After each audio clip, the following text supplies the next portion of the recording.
Aleppo pernah dikenal sebagai salah satu kota tertua yang terus dihuni di dunia.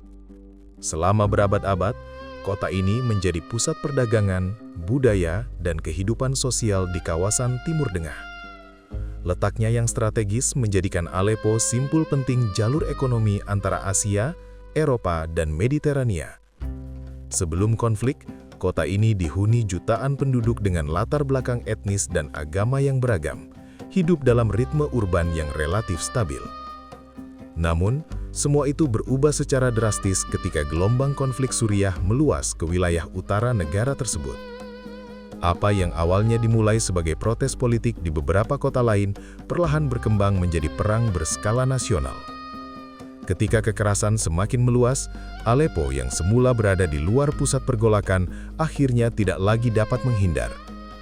Ketegangan yang sempat tertahan selama berbulan-bulan akhirnya pecah dan menyeret kota ini ke dalam pusaran perang.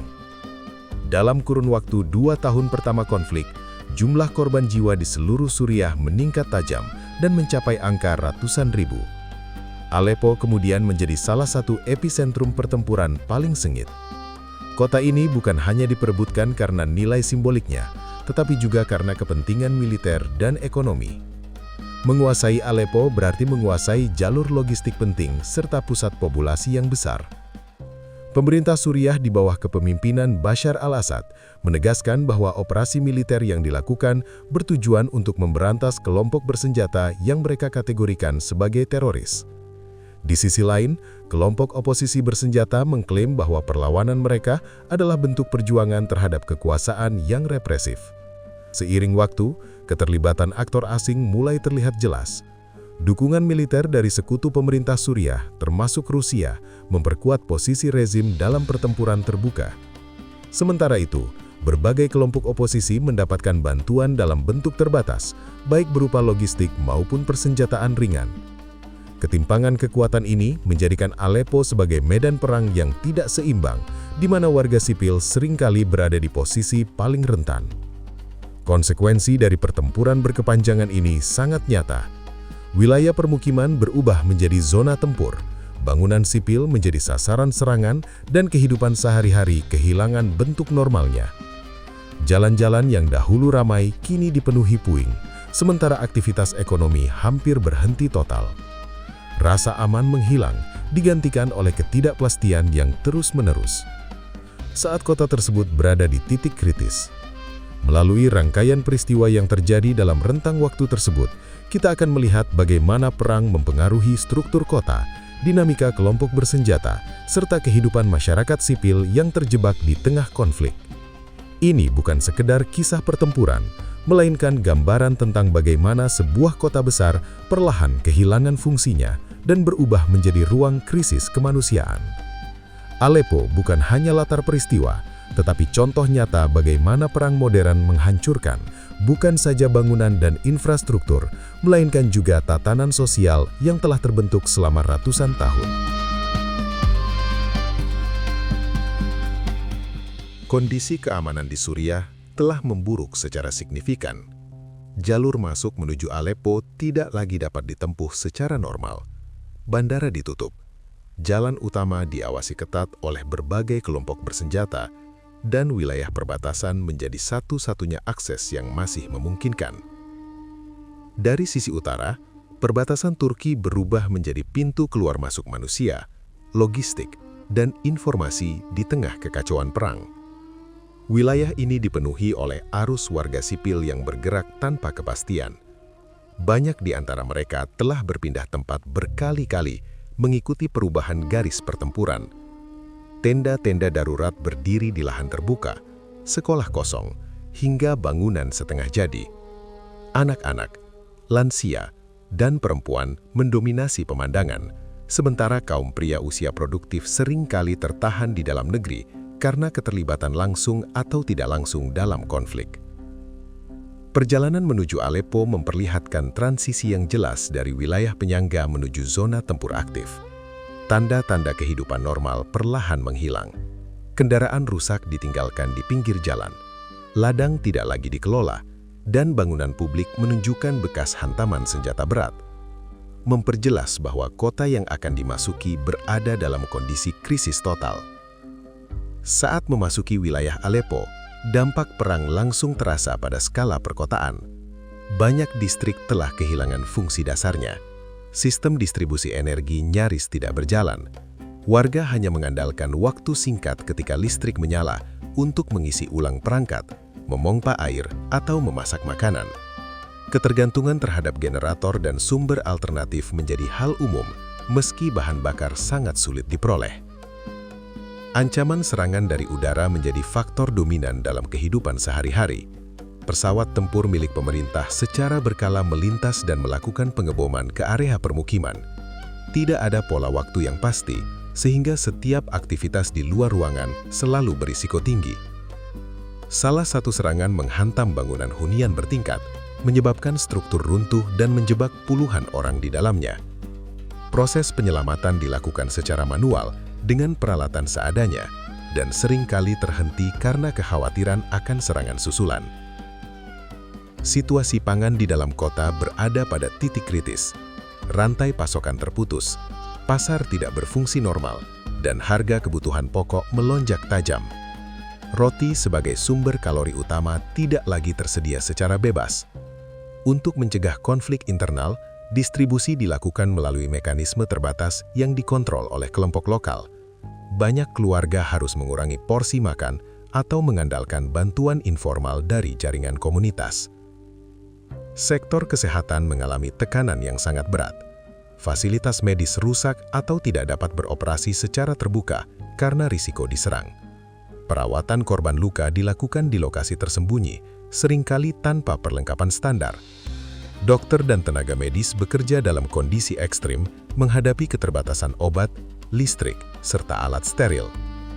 Pada tahap ini, Aleppo telah berubah menjadi lingkungan bertahan hidup.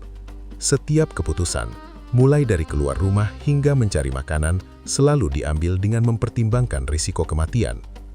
Kota tidak lagi berjalan berdasarkan sistem pemerintahan atau layanan publik, melainkan pada kemampuan individu dan kelompok kecil untuk saling menopang di tengah kehancuran yang terus berlangsung.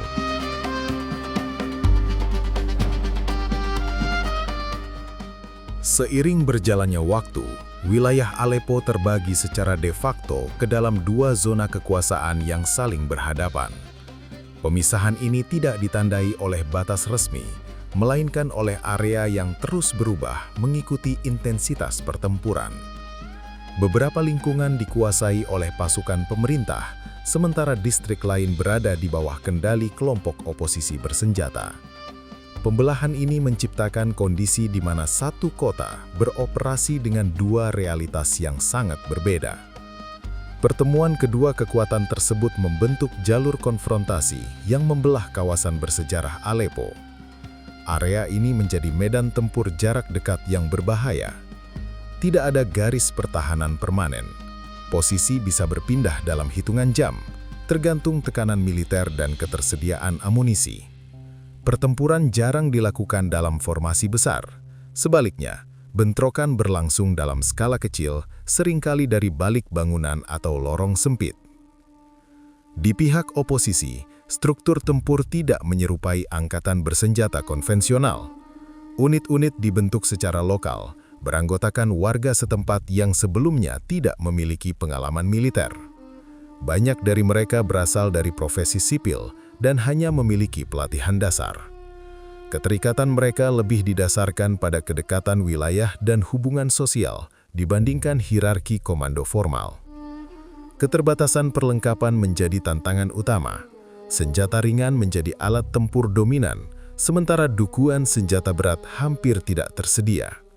Ketimpangan ini memaksa kelompok oposisi mengandalkan kreativitas untuk menutupi kekurangan. Bengkel-bengkel sederhana bermunculan di rumah tinggal, gudang kosong, atau bangunan rusak.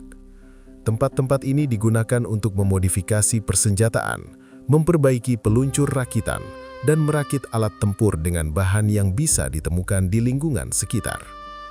Salah satu praktek yang berkembang adalah pembuatan roket rakitan dengan jangkauan terbatas. Bahan logam bekas, komponen kendaraan, dan zat kimia yang mudah diperoleh dimanfaatkan untuk menciptakan senjata yang meskipun tidak presisi, mampu memberikan tekanan psikologis terhadap lawan. Tujuan utama dari penggunaan senjata ini bukan semata-mata untuk menghancurkan target, tetapi untuk menunjukkan bahwa perlawanan masih berlangsung.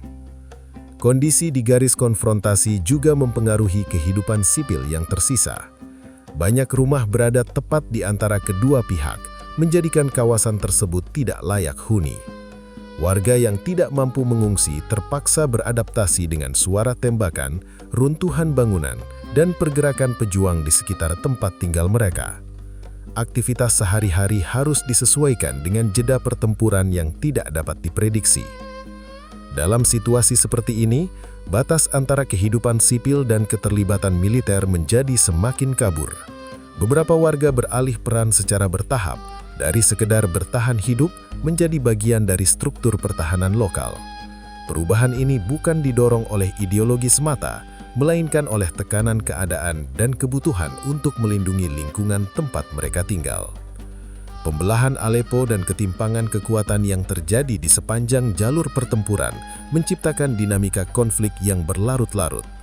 Tanpa keunggulan militer yang menentukan di salah satu pihak, kota terjebak dalam pola kekerasan yang terus berulang, di mana improvisasi menjadi strategi utama bagi mereka yang memiliki sumber daya paling terbatas.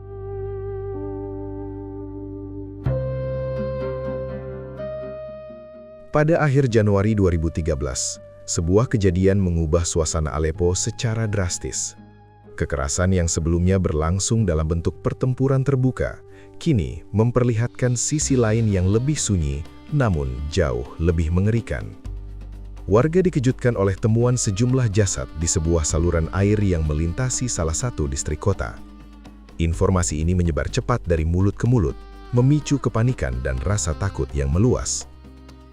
Mayat-mayat tersebut didominasi oleh laki-laki berusia muda. Kondisi tubuh menunjukkan tanda-tanda penahanan sebelum kematian. Tangan mereka terikat, dan sebagian besar memiliki luka tembak di bagian belakang kepala. Pola ini mengindikasikan eksekusi yang dilakukan secara sistematis, bukan akibat bentrokan spontan. Jumlah korban terus bertambah seiring proses pengangkatan jenazah dari aliran kanal yang tercemar. Karena tidak adanya fasilitas resmi yang berfungsi, jenazah dikumpulkan di halaman sebuah sekolah dasar yang sudah tidak digunakan untuk kegiatan belajar. Tempat tersebut berubah menjadi ruang identifikasi darurat. Keluarga korban datang dengan harapan sekaligus ketakutan, berusaha mengenali anggota keluarga yang hilang. Proses ini berlangsung dalam suasana yang sangat berat, di tengah bau menyengat dan tekanan emosional yang ekstrim. Tidak ada mekanisme hukum yang dapat segera diterapkan. Aparat peradilan tidak beroperasi, sementara lembaga independen tidak memiliki akses ke lokasi kejadian. Akibatnya, tidak ada penyelidikan formal yang dapat memastikan pelaku secara resmi. Namun, di tingkat masyarakat, keyakinan telah terbentuk. Banyak warga mengaitkan peristiwa ini dengan aparat pemerintah dan kelompok pendukungnya berdasarkan pola kekerasan serupa yang sebelumnya terjadi di wilayah lain. Dampak dari kejadian ini jauh melampaui jumlah korban yang ditemukan.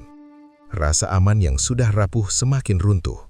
Banyak keluarga mulai membatasi pergerakan anggota rumah tangga, terutama laki-laki muda yang dianggap paling rentan menjadi target. Ketakutan akan penangkapan dan penghilangan paksa menjadi bagian dari kehidupan sehari-hari. Peristiwa di kanal tersebut juga mempengaruhi dinamika konflik di dalam kota. Bagi kelompok oposisi bersenjata, peristiwa ini memperkuat narasi bahwa pertempuran tidak lagi hanya soal wilayah, tetapi juga tentang kelangsungan hidup. Di sisi lain, warga sipil semakin terjepit antara kekuatan yang saling berhadapan tanpa perlindungan yang jelas. Ingatan kolektif tentang kejadian ini melekat kuat di benak masyarakat Aleppo. Kanal yang sebelumnya hanya dianggap sebagai bagian dari infrastruktur kota, kini dipandang sebagai simbol kekerasan tersembunyi. Bahkan setelah jasad-jasad tersebut dimakamkan, dampak psikologisnya terus bertahan, membentuk rasa curiga, trauma, dan kehilangan yang sulit dipulihkan. Jejak pembantaian ini menandai perubahan penting dalam perjalanan konflik di Aleppo. Kekerasan tidak lagi hanya terdengar melalui ledakan dan tembakan, tetapi juga hadir dalam bentuk ketakutan yang senyap, menyusup ke dalam kehidupan warga dan mengubah cara mereka memandang keselamatan, kepercayaan, dan masa depan.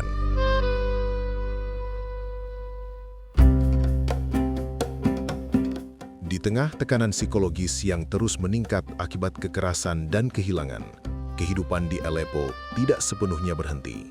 Aktivitas sosial tetap berlangsung, meskipun dalam bentuk yang sangat terbatas dan seringkali dilakukan secara diam-diam. Salah satu bentuk keberlanjutan kehidupan tersebut adalah pernikahan, yang dalam kondisi normal merupakan perayaan, namun di masa perang berubah menjadi peristiwa sederhana tanpa kepastian masa depan. Di balik momen tersebut, tersimpan pengalaman pribadi yang menggambarkan sisi lain dari konflik. Kontras antara pernikahan dan pengalaman penahanan mencerminkan realitas ganda yang dialami banyak warga Aleppo. Di satu sisi, terdapat upaya mempertahankan nilai-nilai sosial dan ikatan keluarga. Di sisi lain, ada pengalaman kekerasan yang merusak rasa aman dan kepercayaan terhadap institusi apapun. Dua sisi ini berjalan berdampingan, membentuk kehidupan yang syarat tegangan dan ketidakpastian. Kisah seperti ini menunjukkan bahwa perang tidak hanya berdampak pada peta wilayah dan jumlah korban, tetapi juga membentuk ulang kehidupan personal. Setiap individu membawa beban pengalaman masing-masing yang mempengaruhi cara mereka mengambil keputusan, membangun hubungan, dan memandang masa depan.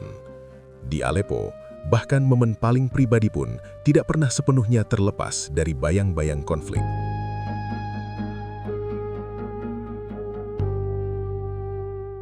Situasi di Aleppo tidak menunjukkan tanda-tanda penyelesaian. Meskipun intensitas pertempuran terbuka sempat menurun di beberapa wilayah, ketegangan justru meningkat dalam bentuk lain yang lebih sulit terlihat.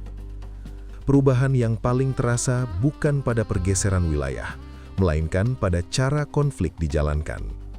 Perang mulai bergerak dari bentrokan langsung menuju tekanan psikologis yang berkelanjutan. Lingkungan perkotaan berubah menjadi ruang pengawasan tanpa henti. Aktivitas di jalanan semakin jarang terlihat, bukan karena situasi membaik, tetapi karena ancaman yang tidak selalu terdengar. Salah satu risiko terbesar bagi warga dan pejuang adalah tembakan jarak jauh dari posisi tersembunyi. Keberadaan penembak jitu membuat setiap pergerakan di ruang terbuka berpotensi berakibat fatal, bahkan tanpa peringatan sebelumnya. Untuk mengurangi risiko, masyarakat mengembangkan kebiasaan baru. Jalur lintasan diubah, waktu keluar rumah dibatasi, dan persimpangan tertentu dihindari sepenuhnya. Beberapa area ditutup menggunakan penghalang seadanya agar tidak memberikan garis pandang langsung. Perubahan ini bukan hasil koordinasi resmi, melainkan adaptasi spontan berdasarkan pengalaman dan kabar dari lingkungan sekitar. Kelompok oposisi juga menyesuaikan metode mereka. Pengintaian tidak lagi dilakukan dengan mengirim personil ke titik rawan. Sebagai gantinya, digunakan alat sederhana untuk memantau pergerakan lawan dari balik perlindungan. Cara-cara ini menunjukkan bagaimana keterbatasan sumber daya mendorong strategi bertahan yang mengandalkan kecermatan dan kesabaran, bukan kekuatan senjata semata. Tekanan mental menjadi bagian utama dari konflik pada fase ini. Ketidakpastian mengenai kapan dan dari mana ancaman datang menciptakan kelelahan psikologis yang mendalam. Warga hidup dalam kewaspadaan konstan, sementara pejuang harus menjaga fokus tanpa jeda yang jelas antara aman dan berbahaya. Kondisi ini memperpanjang penderitaan tanpa memerlukan eskalasi pertempuran besar. Di sisi lain, informasi mengenai keterlibatan kelompok bersenjata non-lokal mulai beredar lebih luas. Kehadiran mereka tidak selalu terlihat secara langsung, tetapi terasa melalui perubahan perilaku di lapangan. Beberapa wilayah menjadi lebih tertutup, aturan internal diperketat, dan interaksi antar kelompok menjadi lebih berhati-hati. Hal ini menambah lapisan kompleksitas dalam konflik yang sebelumnya sudah sulit dipahami. Kembalinya tim ke Aleppo pada periode ini memperlihatkan bahwa perang tidak selalu diukur dari jumlah ledakan atau wilayah yang direbut. Ada fase di mana konflik berlangsung melalui rasa takut, pembatasan ruang gerak, dan tekanan emosional yang terus-menerus, di mana kehidupan dijalani di bawah bayang-bayang ancaman yang tidak terlihat, namun selalu hadir.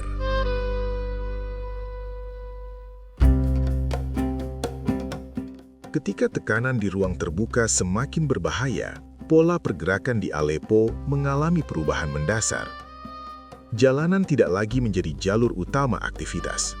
Sebaliknya, bangunan-bangunan yang saling berdempetan dimanfaatkan sebagai jalur alternatif.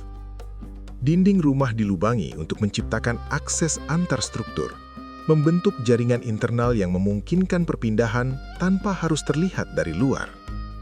Cara ini mengubah lingkungan permukiman menjadi ruang tertutup yang berfungsi seperti labirin. Pendekatan tersebut tidak muncul dari perencanaan militer formal, melainkan dari kebutuhan bertahan hidup. Setiap bukaan dibuat dengan mempertimbangkan sudut pandang lawan dan kemungkinan terdeteksi. Rumah tinggal, toko, dan bangunan kosong kehilangan fungsi aslinya dan beralih menjadi bagian dari sistem perlindungan. Warga yang masih menetap harus menyesuaikan diri dengan perubahan ini, berbagi ruang dengan pejuang, dan menerima kenyataan bahwa tempat tinggal mereka menjadi bagian dari konflik. Di tengah kondisi ini, kepemimpinan lokal memegang peran penting. Markas unitnya berada di sebuah bangunan besar yang sebelumnya tidak memiliki fungsi strategis, tetapi kini digunakan sebagai pusat koordinasi. Serangan yang dilakukan kelompok ini tidak ditujukan untuk merebut wilayah luas atau menghancurkan instalasi besar. Aksi-aksi tersebut bersifat terbatas, menggunakan persenjataan rakitan dengan jangkauan pendek dan akurasi rendah. Target dipilih lebih karena nilai simbolik daripada dampak militer langsung. Setiap peluncuran senjata dimaksudkan untuk menunjukkan keberadaan dan keberlanjutan perlawanan, meskipun hasilnya seringkali sulit diukur secara konkret. Bagi para pejuang, tindakan semacam ini memiliki makna psikologis yang besar. Dalam kondisi ketimpangan kekuatan, kemampuan untuk melakukan serangan, sekecil apapun, memberikan rasa kendali di tengah situasi yang serba terbatas. Serangan tersebut juga berfungsi menjaga semangat internal, memperkuat keyakinan bahwa upaya mereka belum sepenuhnya sia-sia. Namun, strategi ini memiliki konsekuensi. Setiap aktivitas militer berpotensi memicu respons balasan yang berdampak pada wilayah sekitar. Warga sipil yang tinggal di dekat titik peluncuran seringkali harus menanggung risiko tambahan.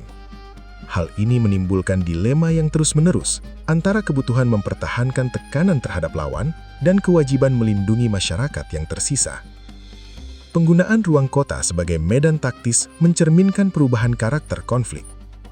Aleppo tidak lagi diperebutkan melalui garis depan yang jelas, melainkan melalui kontrol ruang mikro dan kemampuan bertahan di lingkungan yang rusak.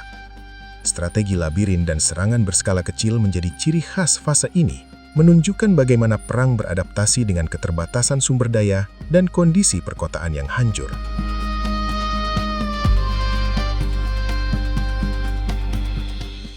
Di balik dinamika pertempuran dan strategi bertahan, terdapat lapisan lain dari kehidupan di Aleppo yang jarang terlihat, namun memiliki peran penting dalam menjaga keberlangsungan masyarakat.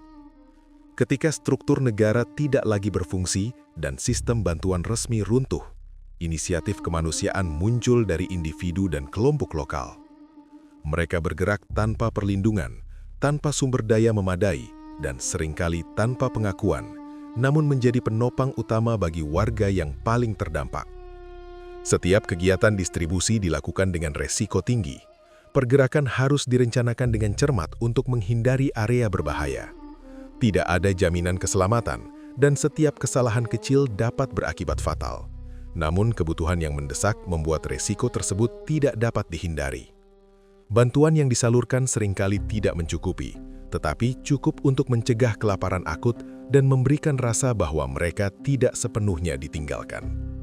Selain kebutuhan pangan, perhatian terhadap anak-anak menjadi fokus penting. Generasi muda Aleppo tumbuh dalam kondisi yang jauh dari stabil. Banyak dari mereka kehilangan akses pendidikan formal sejak awal konflik.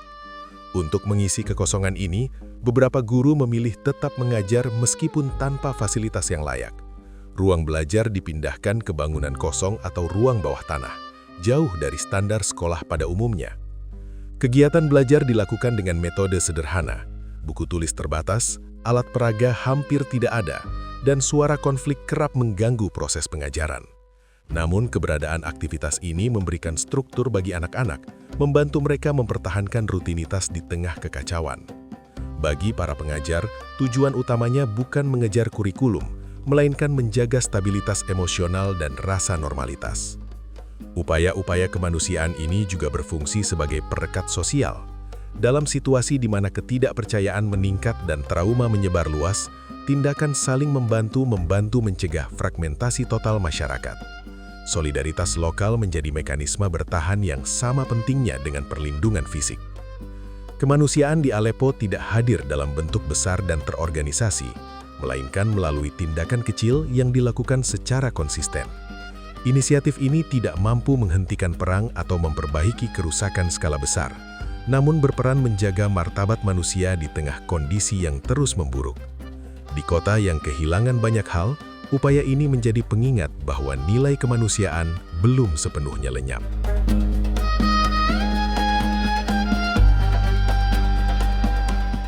Dinamika konflik di Aleppo mulai menunjukkan perubahan yang tidak selalu terlihat secara langsung di garis depan. Ketimpangan sumber daya yang sejak awal membebani kelompok oposisi lokal semakin terasa. Keterbatasan senjata, amunisi, dan dukungan logistik membuat banyak unit berbasis warga kesulitan mempertahankan posisi mereka dalam jangka panjang. Dalam kondisi seperti ini, muncul kelompok-kelompok bersenjata dengan struktur yang lebih terorganisasi dan disiplin internal yang lebih ketat. Kehadiran mereka tidak serta-merta mendominasi ruang kota, namun cukup terasa dalam perubahan pola operasi dan pengelolaan wilayah di beberapa area. Dibandingkan unit-unit lokal yang terbentuk secara spontan, kelompok ini memiliki sistem komando yang lebih jelas serta kemampuan logistik yang relatif lebih stabil. Bagi sebagian pejuang di lapangan, interaksi dengan kelompok-kelompok tersebut lebih sering dipengaruhi oleh kebutuhan praktis daripada pertimbangan ideologis. Dalam situasi perang yang berkepanjangan, efektivitas operasional dan kemampuan bertahan hidup menjadi faktor penentu. Keputusan untuk bekerja sama atau bernaung di bawah struktur yang lebih kuat seringkali dilihat sebagai langkah realistis di tengah keterbatasan pilihan. Namun, perubahan ini juga membawa konsekuensi bagi kehidupan sipil. Pendekatan pengelolaan wilayah menjadi lebih tertutup, aturan-aturan lokal diperketat, dan ruang negosiasi antara warga dan kelompok bersenjata semakin menyempit. Bagi sebagian masyarakat, tekanan yang sebelumnya datang dari satu arah kini terasa lebih berlapis, menambah beban psikologis yang telah berat sejak awal konflik. Perang tidak lagi hanya ditentukan oleh garis depan dan pertempuran terbuka, melainkan juga oleh pergeseran aktor, struktur kekuasaan lokal, dan cara wilayah dikendalikan dari hari ke hari. Pergeseran ini menandai fase baru dalam konflik Aleppo, di mana pertarungan tidak semata soal wilayah atau kekuatan militer, tetapi juga tentang siapa yang mampu mengisi kekosongan otoritas di tengah runtuhnya tatanan kota. Bagi warga sipil yang tersisa, perubahan tersebut memperpanjang ketidakpastian dan mempersempit ruang aman tanpa memberikan kejelasan tentang arah masa depan kota mereka.